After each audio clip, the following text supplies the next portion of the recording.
ว่าคือบ่ปลดเกิดพวกคน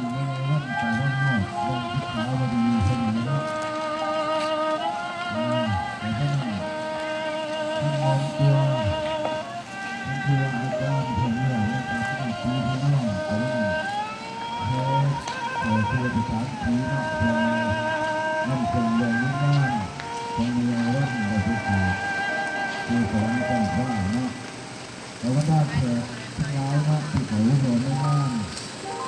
แต่หัวว่าที่ที่นะโดยเฉพาะอาจารย์ที่ว่าอาจารย์รู้ตัวมาประชาชนแล้ว